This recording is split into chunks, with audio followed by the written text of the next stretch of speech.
Hey, is that Monsignor Kelly I see?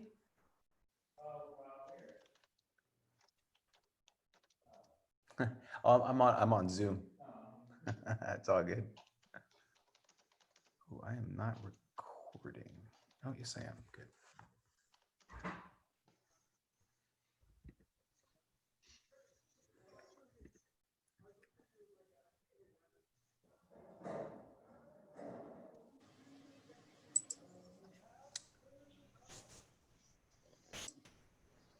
Hello, Father Deacon. Hey, Martin, how you doing? Good. How is everything? Good. Look what I'm drinking. No, Arak. Is that's Arak? So the accent is on the first syllable? A-R-A-K, Arak. Arak. Okay, I keep saying Arak. Arak, but it's Arak. Arak. Okay. I'm having tea with brandy. Tea with brandy? Yeah. Oh, is that like a hot toddy? No, brandy is a cognac, like tea and cognac with Oh, I cognac. see. I see. You're very classy. Once in a while, I feel like having some brandy or cognac in the tea. How are you doing? Well, we have few people with us, Adrian and James and Dorothy. Welcome, everybody. Good to see you all. Good. And with Dorothy, I see there's another person next to her that I see part of her face. Hi. Hi, actually. Dorothy's my mom. Dorothy, hi, how are you? Good to see you guys. Yeah, welcome. Good, thank you. Where are you from? Union City. Union City. You're local, though. Oh, yeah, we're local. Good. And we're Welcome. local. Yeah. Good to see you. With the O on the end. Yeah, yeah. Here's John Farrell. John, welcome, John. Hi, I'm a little early. That's okay. It's better be early than late. That's good. Good to see you, John. How are you doing? Thank you for joining us, and thank you for agreeing to do this thing. I really appreciate it. Oh, you're welcome. Pleased to meet you. It's a pleasure to be here. Likewise. My partner in crime over here is Martin, that says the Archdiocese of San Francisco. That's him. Hello, Martin. Nice to meet you, John. Let me start my video because I have no idea what I even look like. Okay. And I'm actually looking forward to reading your two books that about Einstein and the Jesuit priest. I cannot pronounce his name, but Yes. yeah. And your most recent one. So I ordered them from Amazon. Oh, good. Thank you very much. Yeah. Good. So that's quite a pile of books you have behind you. I know. If I can't impress him with my wits, I impress him with my looks. I love to read, and my wife just forbade me to buy more books till I get rid of some, and I hate to get rid of my books, so I said I'm not getting rid of any. So yeah, me too. Yeah. Oh, here's Maria Elena. The lovely Marilena, how are you? I'm good, and you? Fine. John is with us, so will you do us the honor to introduce him after I introduce you the usual and do the prayer? Would that be okay, Marilena? Sure. Do you want to do the prayer? You can do the prayer too. If you're already prepared, feel free. I don't know what to say. Well, I can do the prayer then. That sounds great. I'll do the prayer and then I'll introduce you. And then do you mind introducing John? Yes. Okay, great.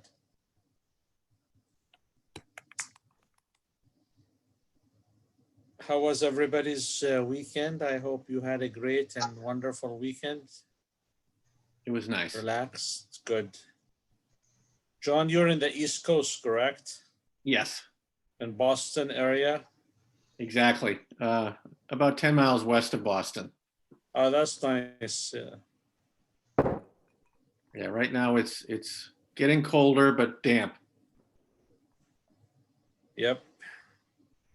You have this area, the New England state that the trees that changes colors, that is the beautiful. Yes, yeah. Yeah. Now the trees are just bare. Yeah.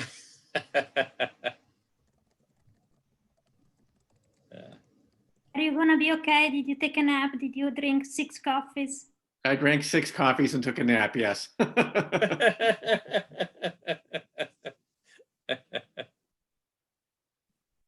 And were you able to get the, I shared my stuff with you on Google just as a backup.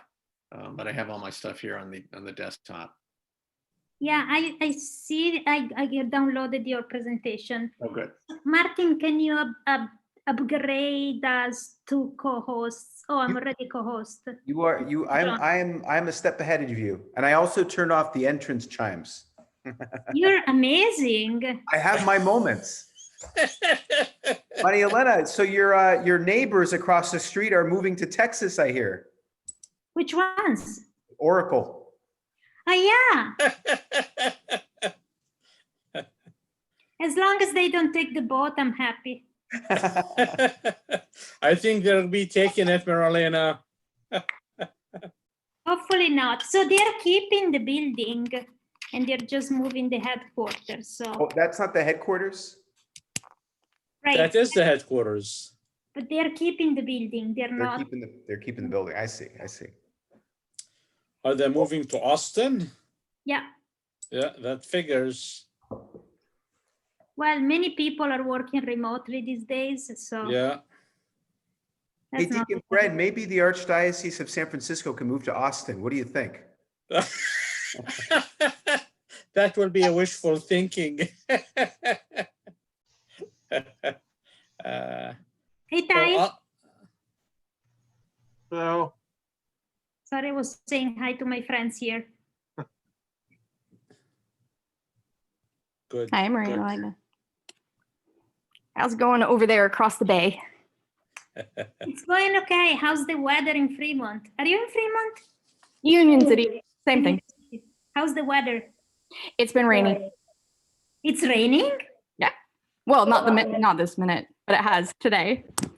Not here. It's funny. The microclimates of the Bay Area is always. It wasn't raining where you were? Nope. Where you were? Not Oh, it really. was raining a little bit in San Francisco. That's so crazy. It was totally raining over here. No, it My inner conspiracy theorist is coming out. I think Maria Elena is reporting live from Milan. I wish, Martin, I wish. I'd be impressed. Yeah, what Maria happened? Elena, 5 do you a.m. recognize me? Yes, hi. Hi. Oh, I've loved this series you've been doing. Thank you. It's really good. I've been telling a lot of people about it. Oh, thank you for advertising it. Yeah, it's great. I wait for it every Monday, every other Monday. We appreciate it, Dorothy. Yeah, it's good. As a Christian woman, entrepreneur in a field mostly of men, it's never easy to speak out about what you really feel and think about, especially when you get into things like philosophy or your religion, or you don't talk about it. You just let whatever you do show it.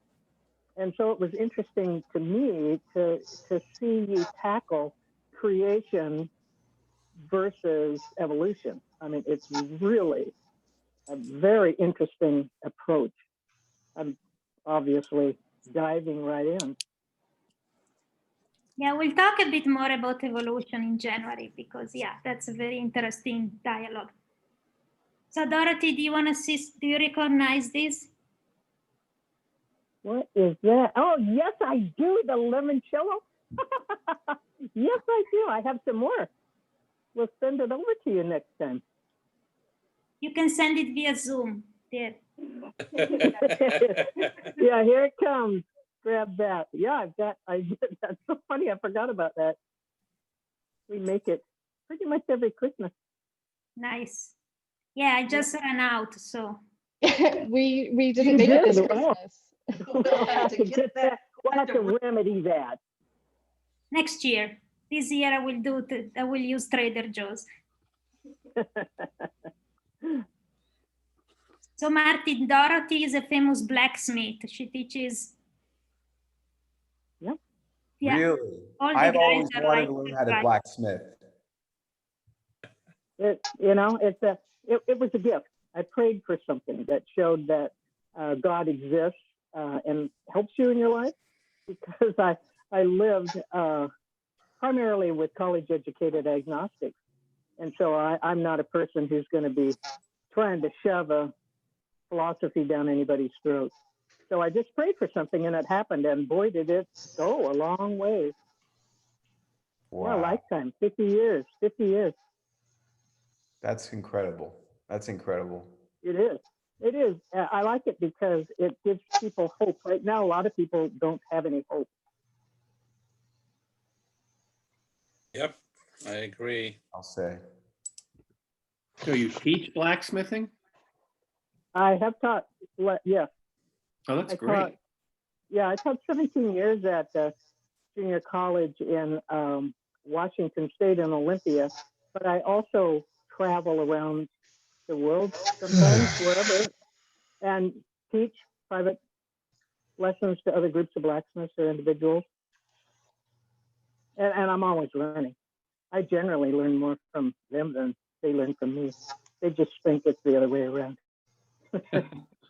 Julie from Utah, welcome. Really good to see you as always. Thank you for joining us. I really appreciate it. Thank you for letting me join. No problem. Toby, good to see you. Hello. Carol and Adrian Hello. and Evening. James, how are you? Good to see you. Good. Welcome. I see Thank someone you. representing San Francisco State. Hi. Yes. There he is. Who's that? Oh, Vinit. No, not Vinit. Who's representing? Roberto, Roberto, I Gallo. think. Ah. Vinit is representing UCSF, so we have all our bases covered. Awesome. Oh, Vin. Oh, Vineet. Hey, Vineet, how are you? Hey, Martin. Hey, guys. Hi. Good to see you all. Good to Hi. see you, Vin. Thank you. Thank you. Glad to be here. Fred, Thank Vineet is a very talented musician. Very talented. Ah, And Martin is a very Music is, kind man. the food for the soul, as they say. Absolutely. And you guys have a lovely choir as well. So I sing here in St. Teresa's Church on Potrero Hill. Ah, I'll come and Francis see you one Share. day. You should. Yeah. Okay.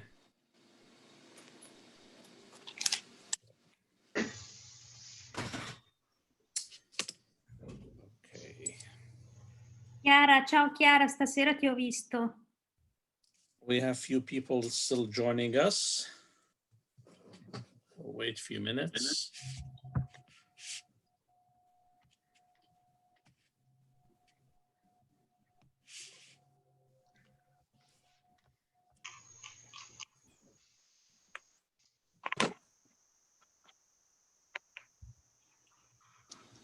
Mommy is cool. You want to sit on mommy's bed?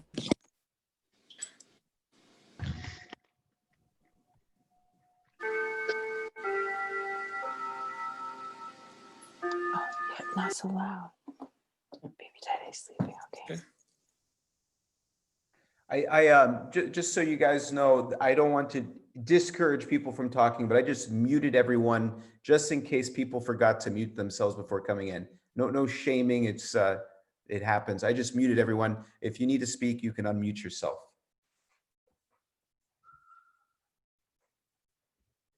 Yes, I caused that awkward silence. Well, Martin, now you have to give the presentation. Everybody's muted. And maybe we should start, and whoever comes in will come in. But let's gather ourselves first off, and we begin with a prayer, and then we'll do the introduction. In the name of the Father, and the Son, and the Holy Spirit. Amen. God of life, you hold all things together by the power of your love. In times of uncertainty and change, help us to trust that you are at work in ways that go beyond our understanding. Do not allow us to be overwhelmed by anxiety or fear. Give us instead the courage to keep doing the right things and the confidence to offer others, to offer hope to others. Thank you for never ceasing to call us for the best, to be the best that we can be. May we always respond with generous hearts. We make this prayer through Christ our Lord. Amen. Amen. In the name of the Father, and the Son, Holy Spirit. Amen. Again, thank you guys for welcome. Good evening. My name is Deacon Fred Tora. I am the Director of Pastoral Ministry at the Archdiocese of San Francisco. We have been putting these series on online courses for everybody, and we are honored and pleased to have with us again for the third time, Dr. Maria Elena Manzani. She grew up in San Pellegrino in the Italian Alps, and she received 2 doctorates, one from University of Paris and one from University of Milan in neutrino physics. And she is currently working at the US Department of Energy, SLAC National Accelerator Lab at Stanford University. And when Dr. Manzani is not at work, she enjoys giving talks to middle school children and to her church community. And also, I will let Dr. Manzani introduce our guest, John Farrell. Elena, Maria, the floor is all yours. Thank you, Deacon Fred. So tonight we have a guest speaker. His name is John Farrell. He lives in Boston. He's a writer and producer. So let's try not to keep him too long because it's 10 p.m. already out there. John is an author. He published 2 books. He published the book about Lemaitre and Einstein and the beginning of modern cosmology, which is highly recommended. And very recently published the book on medieval technology. The book is called The Clock and the Camshaft and other medieval inventions we still can't live without. So the book just came out a couple months ago. John he's a graduate of Harvard College, and he has a BA in English and American literature. And he's written for a number of newspapers, including the Wall Street Journal, the Guardian, the Boston Globe, etc. John and I met, I think 3 years ago. We were on a panel about medieval science. And so we've been talking about this topic for quite a while. And I figure, tonight, instead of speaking, I will listen. And then we can ask some questions at the end. We will have a panel, as always, where we can ask questions. So thanks for being here. Oh, thank you so much. It's a pleasure to meet everyone and to be here. Hopefully when I share my screen, it won't blow everything up. But anyway, I wanted to start by following up with something Maria has talked about, the connection between the logos, is reason, and the biblical idea of creation. I'm not sure how much of what I'm talking about will kind of elide into that very easily, but perhaps I'll think of a connection as I go along. I do think medieval science was a lot closer in a way to that understanding of creation and logos than perhaps science seems today, which tends to strike us as big and huge and corporate and very materialistic. But anyway, with that thought in mind, I'll begin. And what I'm going to talk about is the emergence of science in the Middle Ages. So I'm going to open my PowerPoint first, and then So the share screen button is green. Does that mean it's ready for me to click? Let me see. Here we go. Oh yeah, I see it.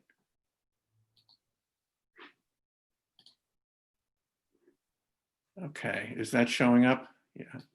Yes. Excellent. Yes. Okay. Yeah. Here we go. So yes, so science in the Middle Ages. I thought I'd start with this picture of Hildegard of Bingen, who was renowned for her. She wrote a book called the Physica, which is basically a kind of a book on healing, which had a huge influence throughout the Middle Ages. Although, she was not something we would think of as a scientist or even a natural philosopher. She was more of a visionary. But a lot of her visions had to do with how to help people. And one of her books, the most famous one, the Physica, was precisely about different means of remedying ailments for people who were suffering. So, as I said before, science in the Middle Ages was basically natural philosophy, something that grew out of what little remained of the wisdom of the ancients after the fall of the Roman Empire. In this picture, I'm looking at Plato and Aristotle. After the collapse of Rome and the beginning of what used to be called, rather dismissively, the Dark Ages, the peoples of Europe had lost most of the ancient wisdom. There was more of Plato than Aristotle, and this would change dramatically in the Middle Ages, and this would have a huge effect on the role of science. So I can't quite read. Oh, there we go. I hope you can indulge me. I may read a few quotes from my book. And this ties into the collapse of Rome and what effect it had on the following period. While civilizations are mortal, historian Maurice Damas once wrote, each one has, before succumbing to its fate, prepared, let me move this, a heritage of which its successors were never unaware. The successors to the lands once dominated by the Roman Empire, especially those in Western Europe, certainly became aware of Rome's heritage, but for a long time during the early centuries of what are now known as the Middle Ages, it must have seemed more like they were haunted. Sorry. There's been some discussion among scholars about the collapse of the Roman Empire. Was it sudden? How catastrophic was it? Apparently there's a recent school of thought that the Roman Empire didn't really collapse. It just sort of devolved and slowly turned into what became the early nations of Europe. But to give you an idea of what kind of a black hole was left after the collapse of Rome in Europe, I'm going to quote Brian Ward Perkins from his book, The Fall of Rome, when he says, in Britain is ever an extreme case, every one of the building crafts introduced by the Romans, the mundane as well as the luxury ones, disappeared completely during the 5th century. There's no evidence whatsoever of the continued quarrying of building stone, nor of the preparation of mortar, nor of the manufacture and use of bricks and tiles. All new buildings in the 5th and 6th centuries, whether in Anglo-Saxon or unconquered British areas, were either of wood and other perishable materials or of dry stone walling, and all were roofed in wood or thatch. Yet with all the disruptions between the 4th and 6th centuries, in particular the sacking and the overrunning of the cities, many of which were ultimately abandoned and devolved into ghost towns, the poorest people carried on in rural areas. And archaeologists have found plenty of evidence that the tools of antiquity survived long enough to form the foundation of industry for the next era, which historians dubbed the early Middle Ages. They no longer use the term Dark Ages, which has been perhaps unfortunately most popularized by Hollywood films and novels.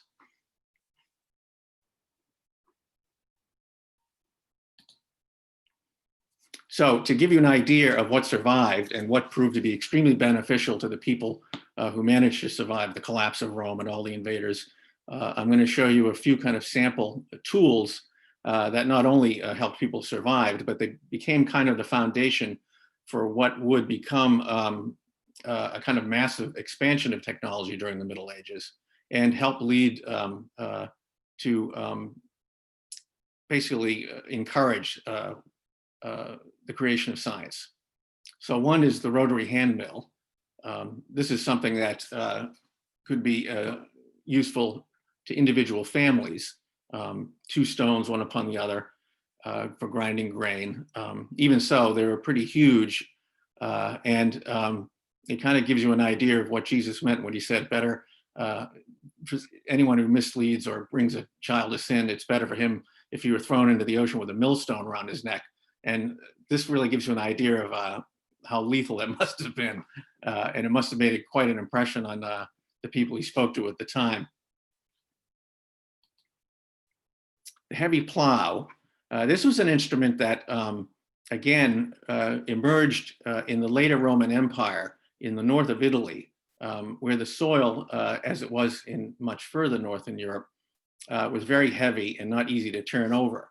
And this would become kind of a staple of people in the Middle Ages, the heavy plow, which had a coulter, that kind of knife on the edge, a plowshare and a mold board. And the efficiency of this tool allowed people to plow much more quickly and efficiently in one direction without having to kind of crisscross, which they normally would with a kind of a simpler plow. The Noria, it's an Arabic name. This was something that emerged in North Africa, but again, spread quickly throughout Europe as a means of irrigation. It was basically a water wheel, which could be put in a river, and by the force of the river, could raise up water that could then be directed into chutes and fed out into fields for farming and irrigation. What's interesting about this is it was further developed, a geared Noria, so that if you had access only to wells and not rivers, you could use a kind of geared mechanism to drive the water wheel. And here in this illustration, you can see the bar, which could either be driven manually by a person or by a donkey or a horse. I don't know how many of you are movie buffs, but if you remember the classic spaghetti Western, The Good, the Bad, and the Ugly, there's a beautiful scene in the early part of the movie where a little boy can be seen towards sunset sitting on a donkey that is pulling the geared Noria around in circles to churn up the water in the well on the farm. I can't think of any other depiction of such a thing in the movies. And I think the director probably just grabbed it because it was an actual, it looked so beautiful, he had to work it into the film somehow. But what's interesting about this is even before we get to the technology that will really kind of leap ahead in the Middle Ages, you could already see the introduction of components that would become so important later on, especially for the medieval clock, and that is gears, interlocking gears and gear trains. So at this point, I think I wanted to pause and just say something, speaking historically about how things have changed. This is a picture of, I took a few years ago in Ostia Antica, an ancient port city to the west of Rome. Up until like 2 or 3 decades ago, the Romans were kind of not given very high marks for technical ingenuity. They were masters of law and order, their armies, conquering, and the efficiency of administrating their empire, which was huge and vast. But apart from their excellence of building water ducts and baths and things like that, they weren't known as the Greeks were for technical ingenuity. And I'm thinking of things like Archimedes and the Antikythera mechanism. However, that view has changed over the past few decades with some interesting discoveries, which were definitely due to the Romans.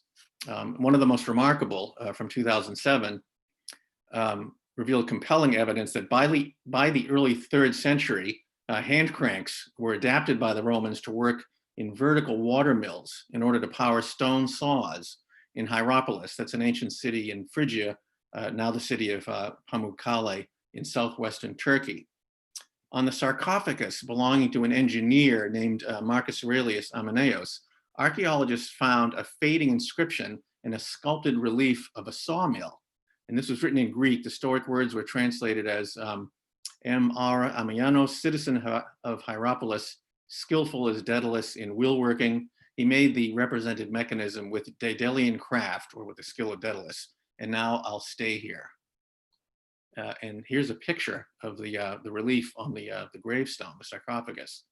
And you can kind of make out, even it's kind of fuzzy and of course worn down, but you can see the gear wheels, the water wheel, and a little bit of the mechanical saws. What I'll show you here is an artist's kind of representation of the kind of sawmill that was probably put to use. And you can see vertical water wheel being fed by water. It's called a breast shot water mill. And it's turning on the axle, it's turning a camshaft, which then, as you can see, if you can probably see on one side, mechanizes two cranks in two different directions, both of which are basically powering saws to cut stone. This was quite a surprise when it was discovered. And again, it kind of gave people a greater appreciation for what the Romans could do. Here's another thing that was very common in the Roman Empire, the horizontal mill, which would prove to be extremely useful to people surviving after the collapse of the empire. The horizontal mill, this could be fed by water, striking, as you can see the base, striking the wheel, which could then be fed, an axle could go up through like a second story of a building where you could grind grain.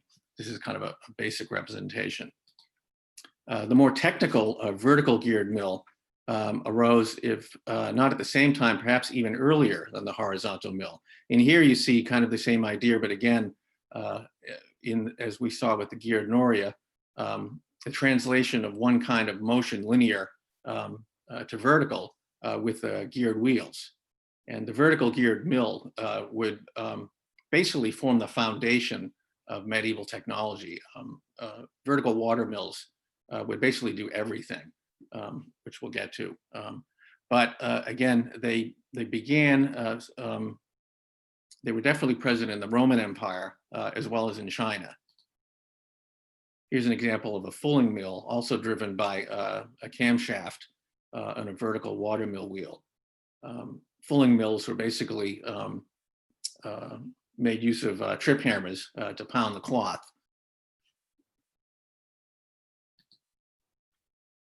All of this is kind of leading up to one of the main parts of my book, which was the mechanical clock. The first mechanical clocks that were powered by weights, by gravity. This is a picture of the ancient clock in Prague, which I took a few years ago when we were visiting.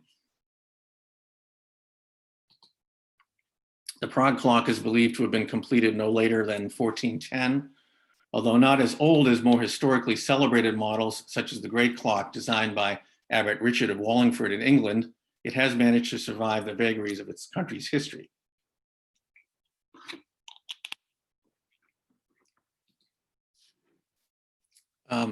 It's believed that the first mechanical clock was probably invented in the late 13th century, around 1280. And part of one little bit of evidence is this passage from a writing by Robert the Englishman, who was in Europe and witnessing the creation, or at least the tackling of the problem of how to create a mechanical clock. And he writes, clockmakers are trying to make a wheel which will make one complete revolution for every 1 hour of the equinoctial circle, but they can't quite perfect their work. The method of making such a clock would be this, that a man make a disc of uniform weight in every part so far as could possibly be done. Then a lead weight should be hung from the axis of that wheel so that it would complete one revolution from sunrise to sunrise, minus as much time as about 1 degree rises according to an approximately correct estimate. So the inventors may have been in the employment of an influential bishop. We really don't know who invented the mechanical clock, but it's likely it was a team of blacksmiths and millwrights. And they were probably working for a bishop or perhaps the head of a monastery who was preoccupied with the building of a great church and wanted to mount in its tower a more impressive machine to ring the church bells to signal the time of prayer during the day and evening hours throughout the year. So right there, you have a kind of interesting, the impetus and the drive for this invention was religious. Basically, we need a more efficient way to get the monks up at night to do their prayers. But it may also be the case that an abbot simply wanted, as I said, something more practical to be used as a timekeeping device. Within a very short time, however, it became obvious that the escapement mechanism that they developed was useful for far more than just ringing bells. As an aside, by the way, the word clock comes from the old Anglo-Saxon clocka, which means bells. Such a mechanism could also be used to power a gear train, which could drive multiple hands on the face of machines designed to track the movements of the sun, the moon, and even the planets all the year round. and the great clock in the Abbey of St. Albans in Herefordshire, England, completed 20 years after the death of its designer in 1336, was just such a machine. Here's a picture of what they believe is the original escapement mechanism, which basically allowed the clock to work. The verge and foliot. The verge is basically,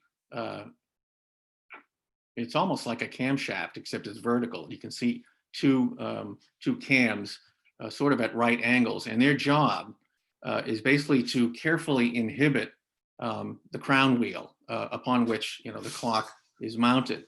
Obviously, if you just wrapped weights around the axle, they would just plummet to the ground. So the whole problem was how to build a mechanism that would exploit the power of gravity, but not let it just run away. It's really hard to describe, but however, this video shows it, I think, nicely. The verge, of course, is that kind of coat hanger thing with mounted weights. Again, the weights can be adjusted depending on, and they must have done this all intuitively as they tested how this would work. The crown wheel, looks like a crown. And on that axle, you could mount the gearing mechanism that could be a clock, and not just a clock, but as we'll see, also gears to follow and trace the path of the moon, the sun, and even the planets. I think what's marvelous about that invention is, in the 13th century, nobody had any mathematics. There was no gravitational theory, nothing like we associate with modern science, Isaac Newton or Einstein.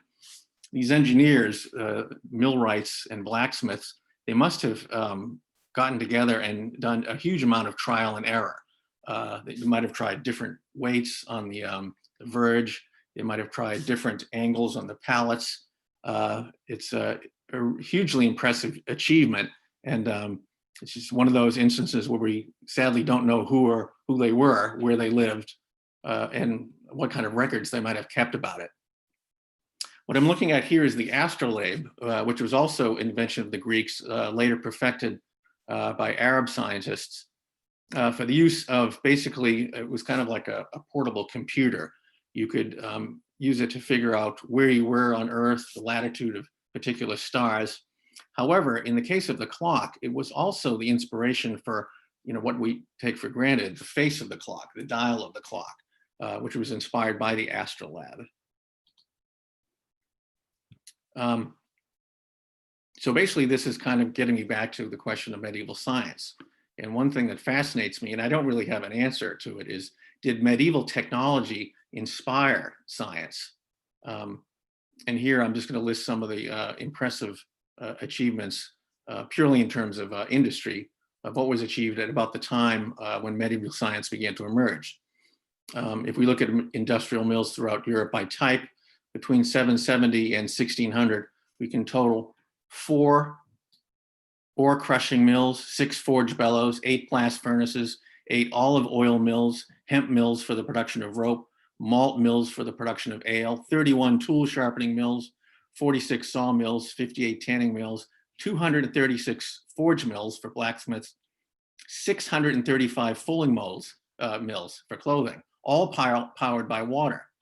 Now, this hardly amounts to an industrial revolution by the standards of our industrial revolution, but it does represent an impressive expansion of economic activity in the later Middle Ages, which is right around the time where we start to see some very new, interesting factors that are laying the foundations for what we would recognize as modern science.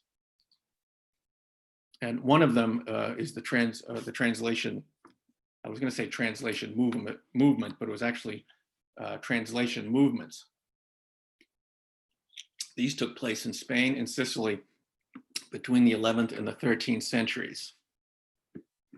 Basically, what you had at that time is the emerging cathedral schools and the popes and the bishops, in order to more accurately predict when they could project Easter years and years ahead, they realized that they needed better charts, better astronomical charts. And they knew that they could get those in Spain, in Muslim Spain, because the Arabs had a reputation for having more accurate astronomical observations. So what started out as a kind of a journey to see if they could get their hands on translating some of this information, again, for religious purposes, for predicting Easter. But when they got to Spain and began to get their hands on some of these documents, they found a wealth. Well, they got more than they bargained for. They not only found the astronomical information they were looking for, they rediscovered all of Aristotle's work that had been lost after the collapse of the Roman Empire, as well as Plato, as well as the great medical works of Avicenna, Averroes, and a lot of the great Arab doctors. So this led to a huge transformation in medieval Europe. These works were translated in Spain. They were translated into Latin from Arabic. The Arabic, of course, had been translated from the original Greek centuries before. And then in Sicily, at around the same time, a little bit later, the 13th century, you had translations being done from the original Greek into Latin. And this, again, all of these works were in huge demand at the fledgling universities, University of Paris, where St. Thomas Aquinas was, Bologna, Oxford. And this was one of the key factors that would lead to the emergence of medieval science. And here I want to talk about one of the first enthusiasts for these translations, Adelard of Bath, who lived from 1080 to 1152. Adelard made his reputation not only as a translator, but also as an enthusiastic proponent of Arab science, from which he and like-minded scholars such as William of Conches, tutor to the future King Henry II of England, developed a new kind of naturalism, or what they called the doctrine of secondary causes. This may sound like a dry theological debating point, but it actually became an important principle for later medieval natural philosophers and for science. Without taking anything away from God as the ultimate cause of all, the new doctrine of William and Adelard's generation of scholars emphasized reliance on reason to study the natural causes of physical phenomena without resorting to miracles as a way to explain them. Again, that doesn't seem like such a big deal to us now when we live in the age of science, but this was a fairly revolutionary idea, and it wasn't welcomed by a lot of people. Interestingly, though, considering that it was inspired by the translation of a lot of Arab science, Islamic scientists had a problem with this too. Basically, the idea that the world would operate according to its own rules independently of the will of God was not something the Arab scientists ever accepted or were allowed to accept. So there's an interesting differentiation already between the two cultures, even at this early stage. In his Questiones Naturales, which Adelard addressed to his nephew Nepos, he wrote, "The natural order does not exist confusedly and without rational arrangement, and human reason should be listened to concerning those things it treats of.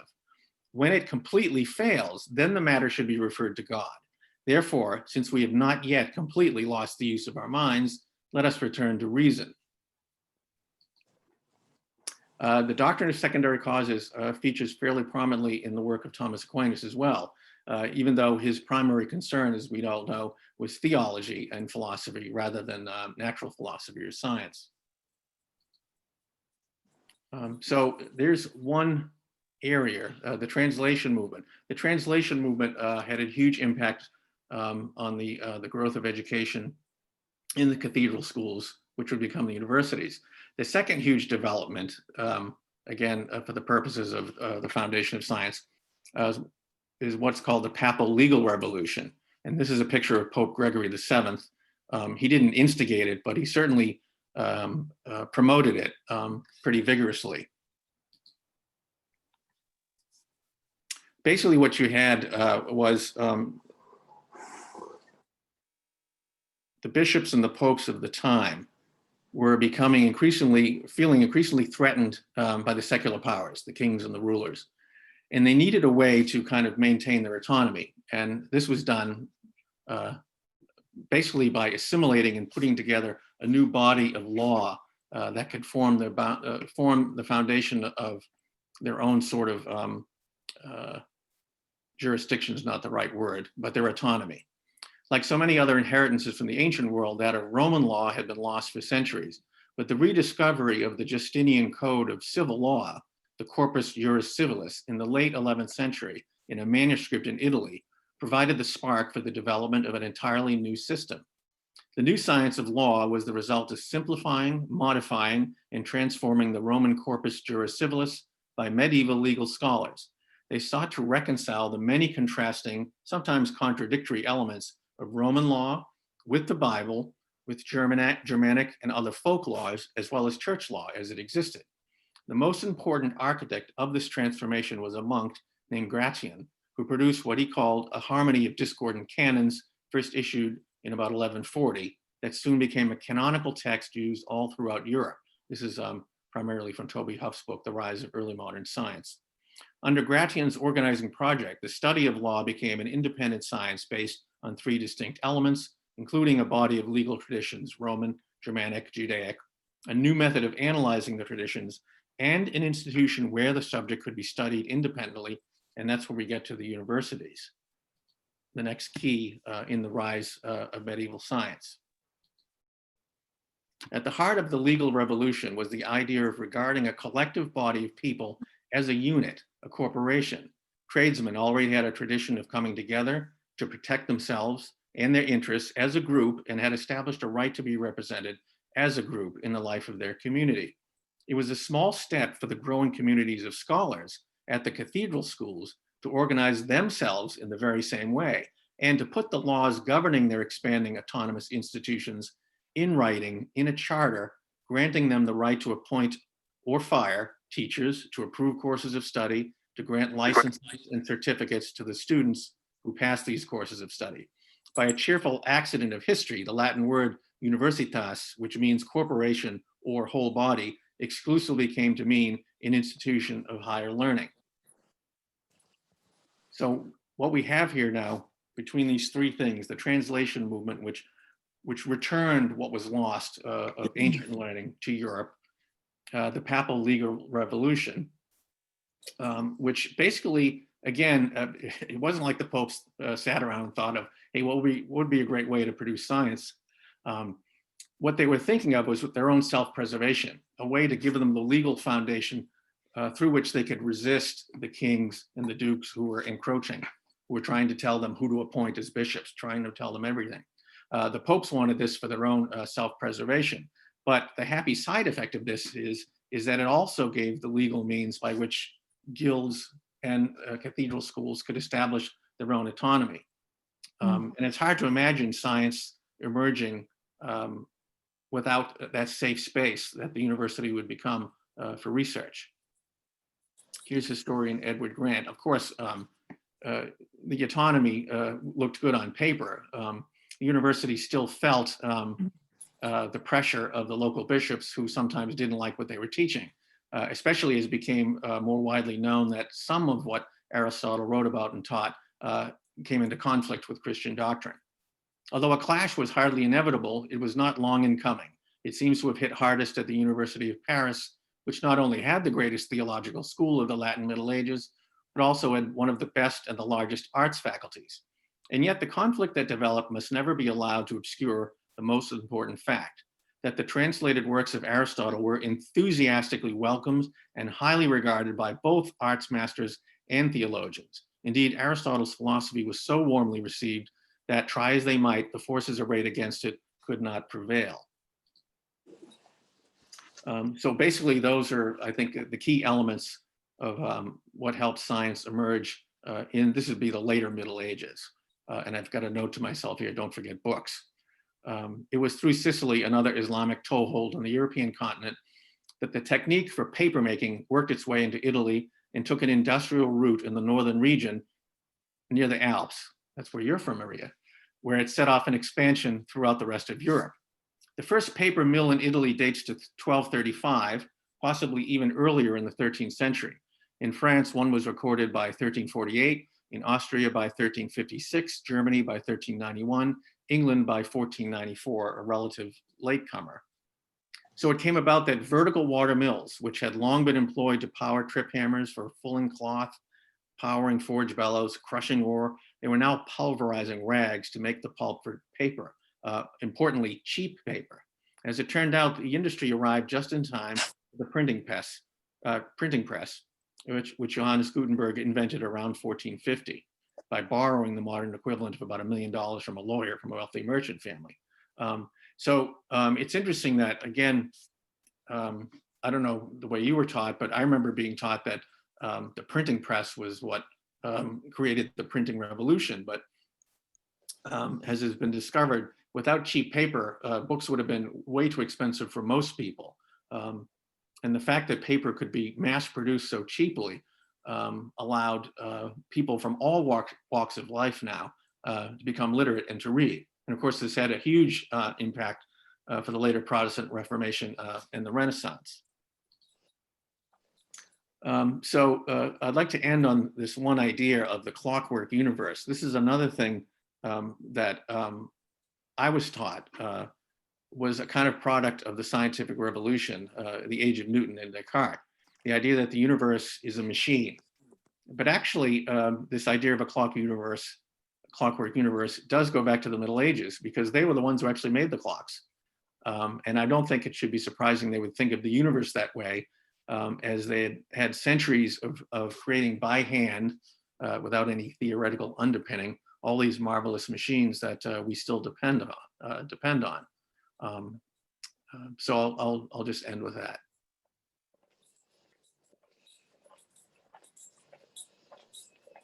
Thank you, John. This was extremely informative. I've been reading things about medieval science, like for the last 15 years, but I learned a lot of new things tonight. Okay. We have 2 questions in the chat already. Then I have a question for you. Then we will open up to the rest of the group. Okay, should I stop the share so I can actually see the questions? As you wish. I can read them for you, or you can. Right. I'll read go them. back. Yeah. Yeah. So the first question was here. David asked, when you were showing the count of the water mills, is that just the ones we know, or is it all the ones in Europe? But that's Europe, basically, not all the ones we know. Okay, and the question from Sarah, which is, why did the works of Aristotle survive in Spain but not other places? They didn't survive in Spain. They came to Spain through the Muslim invasions. The Muslims, basically, when they conquered Greece and the Middle East, Syria, they had all of the Greek manuscripts, not just Aristotle and Plato, but I think also a lot of the Bible translated into Arabic, and they just carried them with them as they swept across North Africa and conquered Spain. And there, of course, there were later scholars in Spain who became famous, but that's where Europe reconnected with them, it is kind of interesting. It's like you would have thought they would have reconnected with them, like heading east back to Greece and the Middle East, or during the Crusades, but it was actually through Spain first, and Sicily, which had also been conquered by the Muslims. I have a follow-up question on this, because I think it's very fascinating how the texts made their way to us. We were talking last week about, the original book of Genesis, which made its way to us. First, it was translated into Greek, then into Latin, then into English. And for the works of Aristotle, it was even more convoluted. It went through to Arabic, and then did we ever recover the Greek text? Can you tell us the story? Oh yes, actually, yeah. This is an interesting point, because Thomas Aquinas actually became dependent on, I shouldn't say dependent, but he had a few go-to people that he relied on for translating. One of them, and I'm probably mispronouncing his name, William of Merbace. He translated, I believe, from Greek to Latin, and it was in Sicily. The texts that they had in Sicily were the original Greek, so those were superior to the ones they had originally discovered in Spain, which were our Latin translation of Arabic.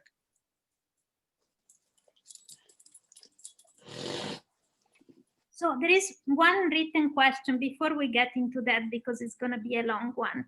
I have another question that I wanted to ask. It's about, so when you were talking about the water mills, I remember So I went to the Abbey of Citeaux a few years ago. Where they found the Abbey of the Cistercians, and they have a water mill from 1200, I think. Oh, cool. Would you like to discuss a little bit the role that the monastic orders had in the spread of technology throughout Europe? Oh, absolutely. They had a very important role, especially in the earlier part of the Middle Ages, before, I was going to say before the economy got better, before things began to improve for the poorest people. The monasteries promoted the building of mills, water mills, and they also promoted, well, in a sense, the creation of towns that were close by to the monasteries. They were kind of the centers of learning. Of course, as we know, the monasteries preserved what did survive the collapse of Rome was mostly preserved in the monasteries. And here too, they promoted farming, they built water mills. It's an interesting, they did it so well, they started to monopolize the mills, meaning a lot of the peasants would have preferred having their own hand mills to keep at home. And it became a matter of contention that some of the monasteries and the feudal lords insisted that, no, you have to come to our castle or our lands and pay us a fee, and we'll grind your grain using our, superior powered water mills. That created a lot of resentment. But again, it does highlight the fact that the monasteries were huge centers of innovation because they had the money and the wherewithal to build a lot of the mills where they were needed. So there is a question here on the chat. Would you like to read it? You see the chat now? Oh, yes. Here we go. Why do so many people say that the church is against science when this gives a very different perspective? The narrative that it seems to me that the church has really been the bastion of reason and science. It's a good question. I think, of course, what we're talking about here mostly is technical innovation. And it's easy to think, and even what I'm talking about, I think, emerging in the Middle Ages isn't really science yet the way we understand it. I think that kind of, it's kind of a bad side effect of the whole Galileo thing that the church, which was much later than what we're talking about. And even at the time of Galileo, science was still kind of struggling to emerge. It wasn't there, this is before Newton. So I just think it's one of those kind of bad, untrue stories that have just taken in the popular imagination, unfortunately, because of movies, books, and so forth. I'm sorry. Sorry, no, you go. Right. I think what's interesting about the Middle Ages is how the church, and a lot of these scholars like Adelard, they were all clerics, Adelard of Bath, William of Carnes. So it's interesting to watch them being challenged to think about reason in different ways, and watching it filter its way into the work of Thomas Aquinas. And as you know, shortly after Thomas Aquinas died, a lot of what he wrote, not a lot, but there were important aspects of his work that were briefly condemned because they were considered heretical is too strong a word, but contrary to what was believed at the time. So it's interesting, yeah. So I wanted to add something, and I'm going to share my screen for a second. Oh, sure. There's one question I wanted to answer. I just saw in the chat from Sylvia, which did the engineers of the Middle Ages. Can you give it a second? I wanted to come back to the question about the church is against science. I wanted to share for a second for those who are interested, and then I will go back to the questions in the chat. Mm-hmm. Conflict thesis, it's a theory in the history of science that came out in the late 1800s. Oh, yes. And basically, these two guys, Andrew Dickson White and John William Draper, came up with it. And they own the theory that faith and science are hostile to each other and incompatible. I'm bringing this up because most people buy into this thesis, both religious people and atheists buy into this thesis. And most people don't even know where it comes from. So I would recommend that people, conflict thesis on Wikipedia is very well done. It's a very recent idea that the two things are incompatible. So I urge people to look this up. Sorry, that's what I wanted to Yes. add. There are two more questions in the chat. Yes. Yeah, Draper. And what was the other guy's name? Because I do remember reading about them, the conflict thesis. They were both American, weren't they? Or were they British? 19th century, I think. White and Draper, let me see. I have too many windows open. 1880s. One is from New York. Yeah, they were both American in Okay, the yeah. late, yeah. Right. Exactly. Yeah. No, definitely. Yes. They have a lot to answer for. Yeah. So there are 4 questions in the chat, 3 questions in the chat. Oh, yeah. So the one that just popped up from Sylvia, did the engineers of the Middle Ages actually figure out the math required to translate water flow to power? When they used water power, did they know how big they could make their wheels and gears during construction, or was it just trial and error? It wasn't just trial and error, because I think we do have some evidence, at least from one designer in France, Villard de Honnecourt, who he did leave a book of sketches that he drew out, and he was obviously thinking about, and he drew out a design for a sawmill. But in terms of mathematics, I would say the answer is no. And this is what blows my mind about the mechanical clock. I mean, they had nothing like we have in terms of like mathematics of time or anything like that. They had their common sense and obviously their life's experience about how to build, and whatever they did have, they seem to have passed on mostly, you know, from father to son, from, you know, master to apprentice. It may be perhaps that we'll yet discover some fantastic notebook from someone in the 13th century who did write down, but I don't think beyond, you know, I'm not getting into things like the creation of the cathedrals and stuff, which definitely required some kind of architectural planning. But I think for the purposes of the mills, probably not.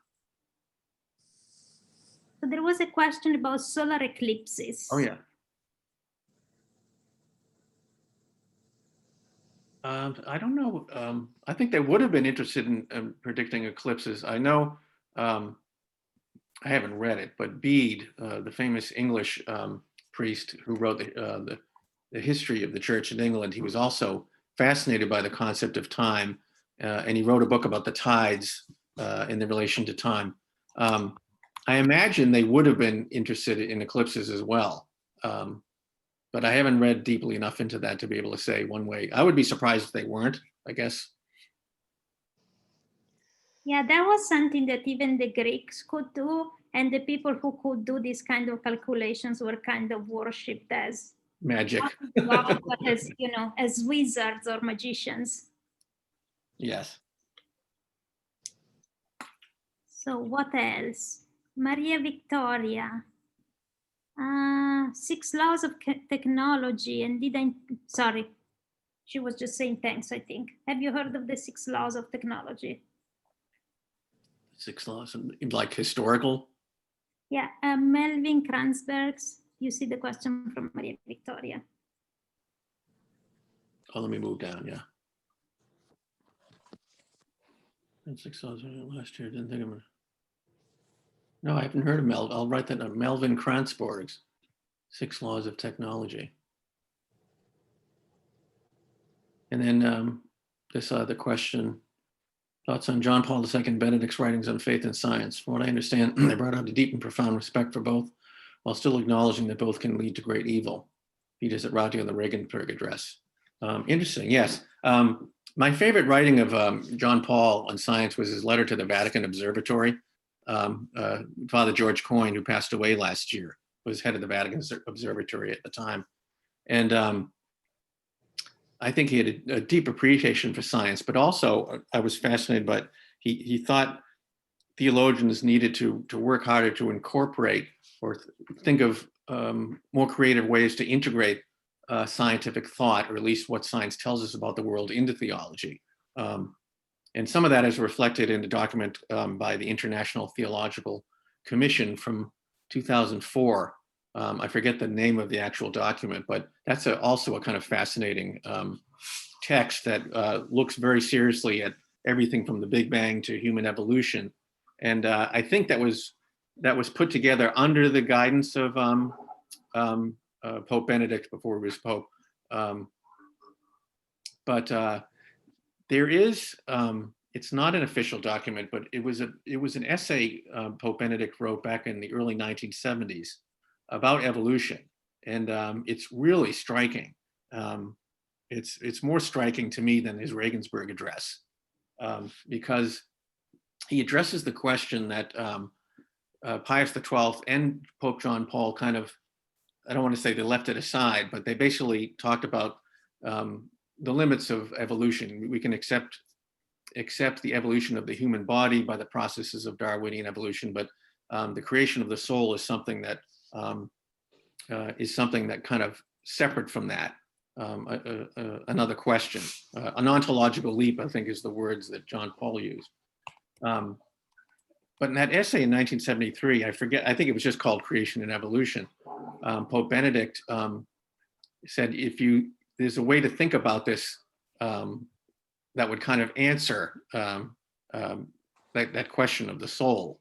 And he drew upon, he was kind of thinking about Teilhard de Chardin, and in a sense, sort of channeling Martin Buber as well, which kind of blew my mind. But I mean, it's just an example of what a fantastic theologian he is. And it's inspired me to go back and read more of his earlier work.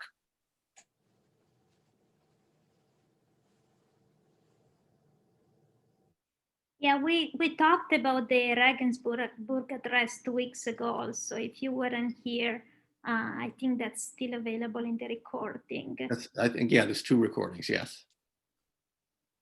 Patrick, do you want to advertise a book? Well, so on the topic of the conflict thesis and stuff, there's a book that is being published later this week, I think, by somebody who I know, and it is, okay, I can't screen share. It's called okay, I'm going to read you the actual title here. It's called Flat Earths and Fake Footnotes. The Strange, here we go. Now I can screen share. Here we go. Flat Earths and Fake Footnotes, the strange tale of how the conflict of science and Christianity was written into history. So this guy is a historian and a theologian, and he is a kind of a deep dive on a number of different kind of moments in the history of science where where there was some level of conflict. You know, so there's like the Galileo affair, and he goes into like what really happened, and then how did we end up with how we think it happened? Or he talks a lot about White and Draper, but also Washington Irving, the guy who wrote Rip Van Winkle. Oh yeah. Washington Irving is credited with literally creating the myth that Columbus sailed around the world to prove that it was round. Oh yeah. And inventing, he literally made up a footnote and said, you know, this is like, he cited his thing to like to somewhere in the French Royal Library, right, something like that. Anyhow, so it's a really interesting book. I got to read a little bit of it early, but that looks great. Oh, I want to read that. While we are on book recommendations, I wanted to show everybody the Amazon page for John's book. Advertisement, there we go. This is the book that John just published this year. Just hold it up here. You have the real version. It's very well illustrated and a lot of documentation. So if you guys are curious about technology in the Middle Ages, that's your go-to. Thank you. More questions and comments.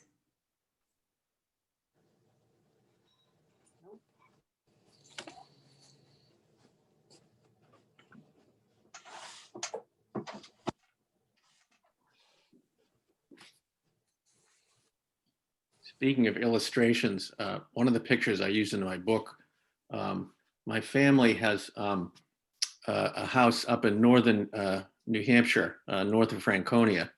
And by accident, a couple of years ago, I was down, there's a kind of a river that parallels the road. This is 116. And I saw what to me looked like a truck axle. This was during the winter thaw, a truck axle among the rocks of the riverbed when the water was low. So I took some pictures of it, and I thought, because kids like to come and swim here, I thought, well, they're going to get hurt, so we need to get this thing out of here. So I took pictures of it and I sent it to some of the local conservation people in the town. This is Easton, New Hampshire. And we get out there, and two of the guys look at it and said, "That's a mill wheel. That's not a truck axle." There was a sawmill on that river about 100 years ago that everybody forgot about. And I started exploring a little further into the woods and found some of the stone walls that it was built on, and then later connected with a woman who kind of is the local historian, and she sent me pictures. But it is, again, a kind of a testament to how these very simple devices, they're still in use everywhere in the world. People still use these plows. They still need water wheels. They still need these creations of the hand, these manual creations. And it's in its own way, it's awe-inspiring across the eons of time as the coolest things we come up with now in modern science, which also are inspired. But that was quite striking.